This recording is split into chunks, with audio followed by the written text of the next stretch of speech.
From the depths of the ancient desert, a nation of unimaginable strength rose. With power, they thought they were untouchable. But arrogance became their greatest weakness. Allah sent them a warner, a prophet who stood alone against giants. They mocked him, they rejected him, and they challenged Allah himself. Then the sky turned black, and the wind began to scream. Not a single giant remained.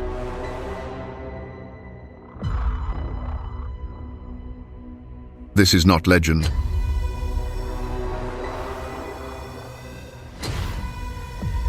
The nation of Ad.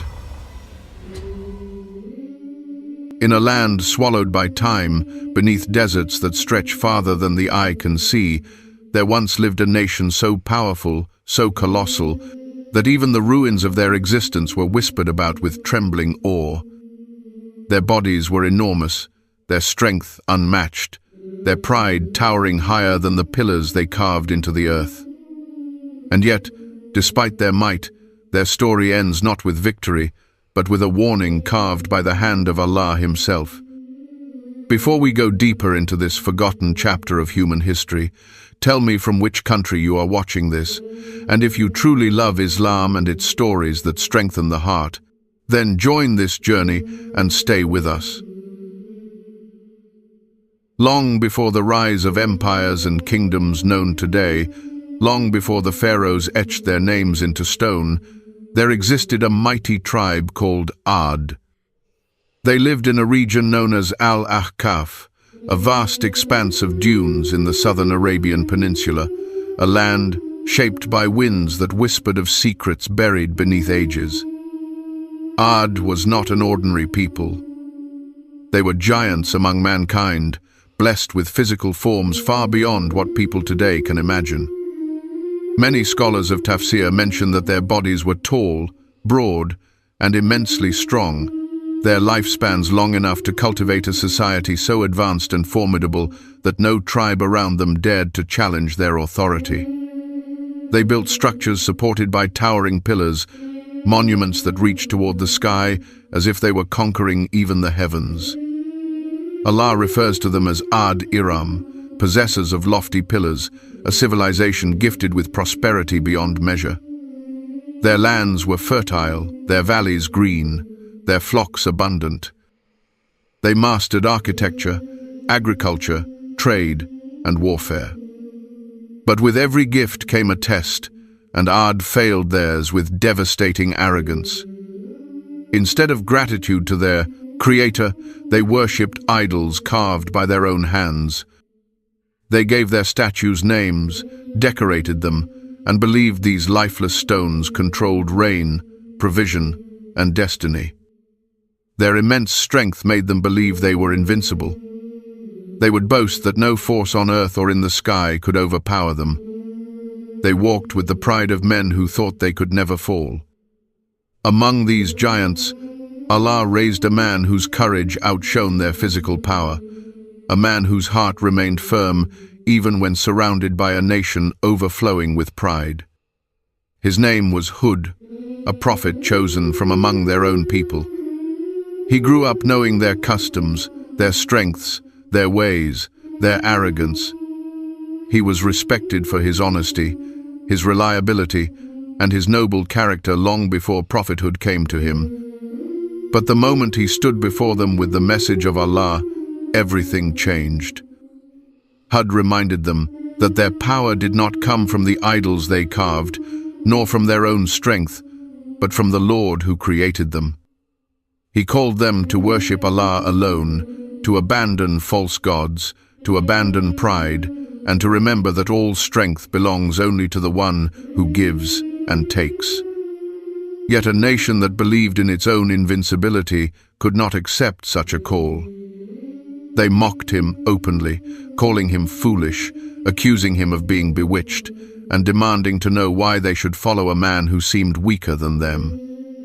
Their chiefs and elites laughed at him in their gatherings, whispering insults and spreading lies to turn people away from him. But Hud was not shaken by their scorn. He stood tall in the face of giants, reminding them again and again that he was a trustworthy messenger, that he sought no reward from them, and that he wished only for their salvation. Even when their threats grew sharper, even when their mockery became harsher, his heart remained anchored in the truth Allah had given him. He warned them of what happened to nations before them, nations that were destroyed for walking the same path of arrogance. He asked them to reflect on their blessings, on their strength, on the lands they cultivated, and to recognize that none of it existed except by the permission of Allah. But Ad had grown so blind with pride that even clear signs could not penetrate their hearts. They questioned how a single man could be right, while a whole nation stood against him. They questioned how anything could harm them when they themselves felt stronger than the very mountains they lived near. Their pride was like a wall, thick and unbreakable, and they hid behind it as Hud tried to guide them with gentleness, patience, and unwavering faith. And although they mocked him and accused him, Hud remained steadfast, knowing that truth does not become false just because the majority rejects it. Hud continued to call his people with patience that could only come from a heart strengthened by Allah, and his words echoed through the gatherings of Ad like a steady wind attempting to soften a mountain of pride. He warned them with sincerity, reminding them not of distant nations they had never heard of, but of their own reality, of the truth in front of their eyes, of the blessings they were drowning in without gratitude. He told them that their strength was not proof of divine favor, and their size was not a shield against the decree of Allah. He reminded them that blessings can become punishments when arrogance takes over a heart, and that a nation that forgets its creator stands on the edge of a cliff, even when it appears invincible. Yet the people mocked and dismissed him. They laughed among themselves, saying that his warnings were nothing more than empty threats, that their idols would protect them, and that their sheer power would crush any calamity that might come their way. They could not see that the ground beneath them was already trembling with the consequences of their disbelief. Hud continued to speak, trying to awaken their hearts, but their chiefs, men of influence, wealth, and towering bodies, told their people to ignore him. They spread lies, claiming that Hud was only causing trouble. They accused him of wanting status, authority, and control, even though he repeatedly reminded them that he sought nothing from them, not wealth, not power, not praise. He only wanted them to be guided. But arrogance is like a disease that blinds its host to even the brightest truth, and Ad refused to listen, pushing away every reminder, every sign, and every call to humility. Their hearts became as hard as the pillars they carved, and their pride grew taller than their enormous bodies. And so the warnings from Allah began. The first sign came quietly, without thunder or destruction, without a single stone falling from the sky. It began with the most essential mercy that all humans depend on: rain. For the first time in many years, the skies above Ad remained empty. Clouds passed without dropping a single drop of water. The soil that once flourished with green life began to crack. Animals that once grew fat on lush pastures now wandered restlessly, searching for water that no longer flowed.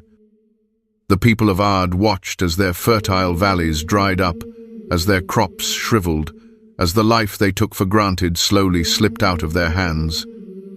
This was not a normal drought. This was a sign from Allah, a direct warning that something was deeply wrong. Hud explained to them that Allah was withholding rain because of their arrogance, their worship of idols, and their rejection of the truth. He pleaded with them to turn back, to seek forgiveness, to humble themselves before Allah, so that the sky might open once again with mercy instead of punishment. But even in their desperation, Ad refused to accept the truth. Instead of turning to Allah, They clung tighter to their idols, gathering around them, decorating them, begging them for rain. They stood before statues that could not hear or speak, calling them by names they themselves invented, believing that these powerless creations would save them. They said, "Hud has brought us nothing but bad luck. Before him, our lands were prosperous. He is the cause of our misfortune." Their mockery grew even stronger, their tone sharper, even as the sun above them burned hotter each day. The drought was a message from Allah, but they chose to interpret it as a reason to hate his messenger. Such is the nature of a heart blinded by pride. As the days passed and the drought deepened, even the strongest men among Ad began to feel weakness in their bones. Their mighty bodies, once sources of pride, could not withstand the heat and hunger. Their children cried for water, their animals collapsed in the fields, and the people who once declared themselves unbeatable started to fear the possibility of death. Yet their fear did not lead them back to Allah. Instead, they told Hud, "Bring us the punishment you threaten us with, if you are truly telling the truth." They demanded destruction as if they were daring Allah to act. They believed they were too powerful to be harmed, too mighty to be punished. They could not comprehend that their strength was nothing compared to the decree of the one who created them. The drought grew worse. The ground, once full of life, now resembled a vast graveyard of cracks and dust. People who once stood tall with pride now walked with weary steps, some leaning on their carved pillars for support. And then, one day, the skies shifted. A cloud appeared on the horizon, dark and heavy, moving across the desert with a presence that felt almost supernatural. The people of Ad rejoiced at the sight, their faces lit with relief and excitement. They shouted to one another that the gods had finally answered them, that rain was coming at last, that their suffering was over. They ran toward the approaching shadow with hope that erased all fear, believing that mercy had returned. But Hud stood still, his face filled not with hope but with sorrow, because Allah had revealed to him the truth behind that cloud. It was not rain. It was not mercy. It was the punishment they had demanded. Allah said, "Rather, it is what you sought to hasten, a wind carrying painful punishment." What approached them was not relief, but the beginning of a storm, unlike anything the world had ever seen. The wind that gathered inside that cloud carried the power to tear mountains apart. It was the answer to their arrogance, the response to generations of disbelief, the final chapter for a nation that mistook strength for immortality. Their celebration turned quickly into confusion as the cloud moved closer and its roar became louder, like a beast awakening from centuries of slumber. The air grew colder, then hotter, then strangely still. The ground beneath them vibrated as if the earth itself feared what was coming. Hud called out once more for them to return to Allah, to seek forgiveness even now, but the people of Ad were blinded by ignorance and refused even at the edge of destruction. And the wind was preparing to descend upon them, carrying with it the decree of the Almighty. The people of Ad stood beneath the darkening sky with hearts that fluttered between hope and triumph, convinced that the enormous cloud rolling toward them was a gift of rain sent to rescue them from months of suffering. Their voices rose in celebration as they pointed toward the horizon, calling their families, their children, and their elders to witness the cloud that stretched across the desert like a towering mountain of shadow. They said to one another that their idols had finally answered, that their prayers had been heard, and that relief was on its way. They believed this moment marked the end of their drought, the return of their prosperity, and the proof that the words of Hud were nothing but empty threats. But Hud watched them with a sorrowful stillness, for Allah had shown him clearly what they could not see, and the truth weighed upon him heavier than any burden. That cloud was not a bringer of life.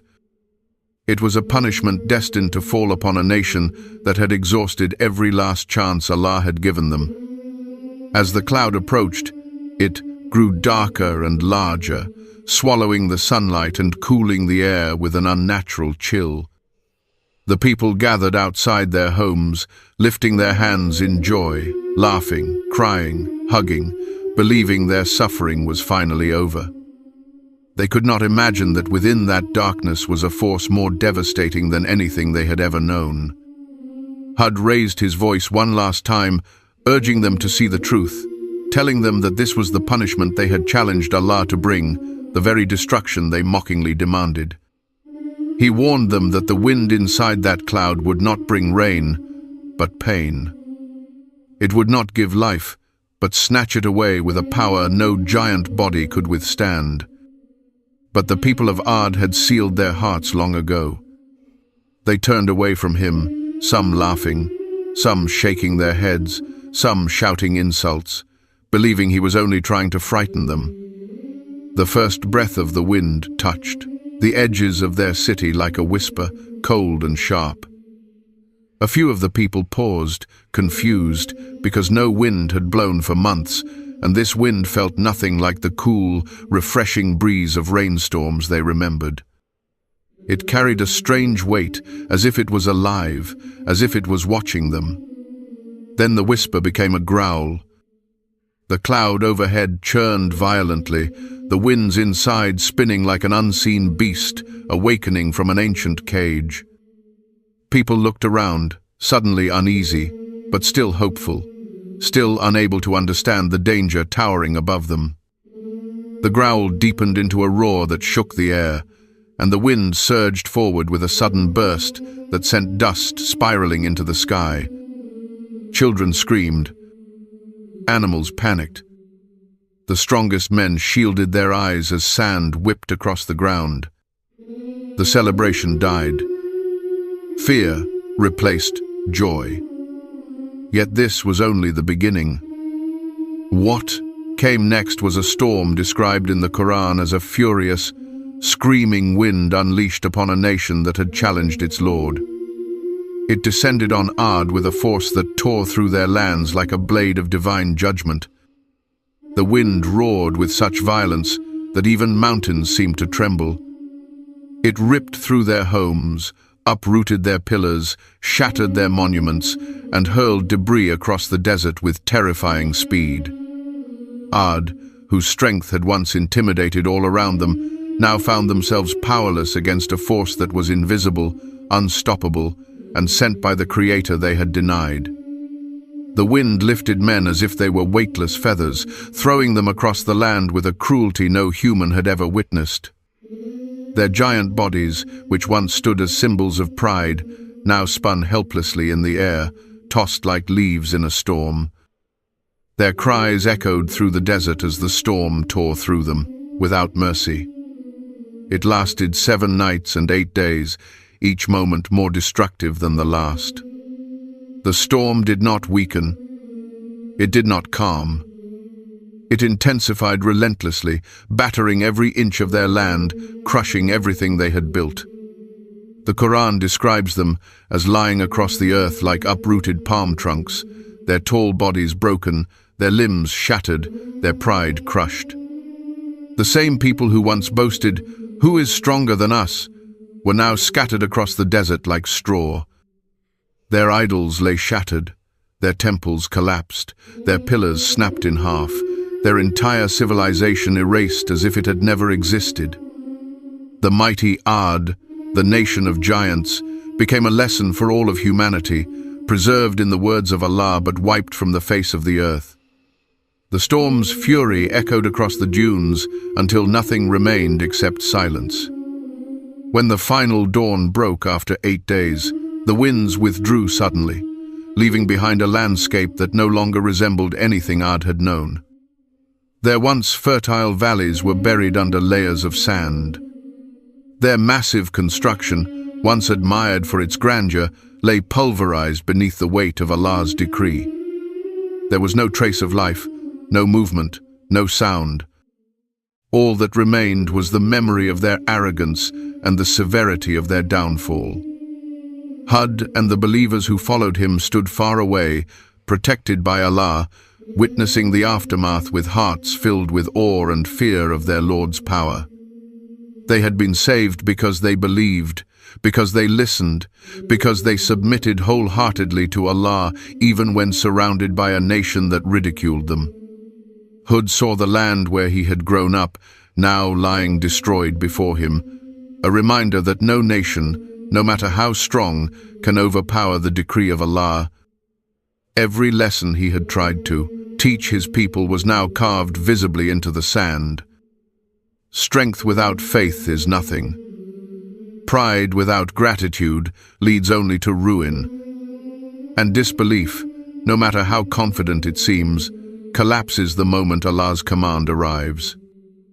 This storm, this punishment, this collapse of an entire civilization became a sign for all people who would come after, a story recited in the Quran not merely to inform but to warn, to awaken hearts, to remind every generation that arrogance leads only to destruction. Ad once walked the earth as if they owned it. Allah showed them how quickly that sense of ownership can turn into dust.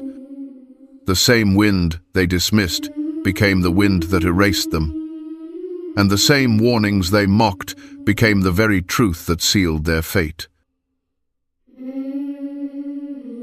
When the storm finally died and the last echoes of its rage faded into the empty desert, the world of Ad was gone forever, buried beneath endless waves of sand that swallowed their pride, their structures, and their memories. The land that once held the voices of giants was now a silent graveyard, a haunting reminder of a nation that believed nothing could overpower them.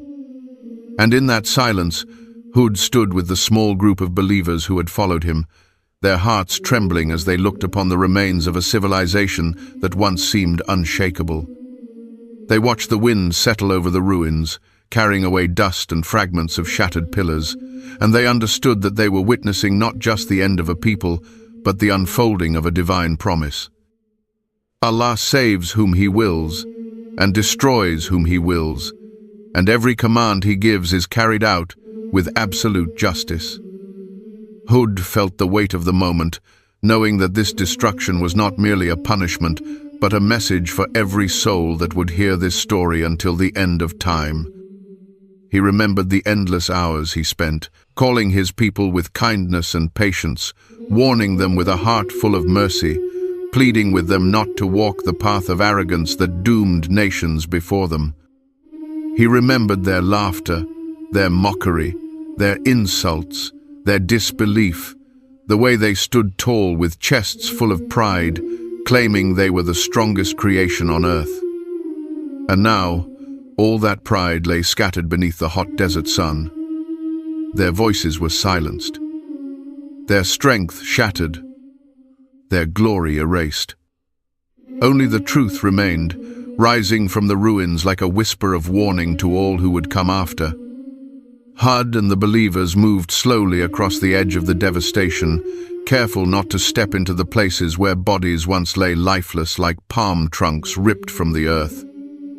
The believers were shaken, overwhelmed by the magnitude of Allah's power and the fragility of human arrogance.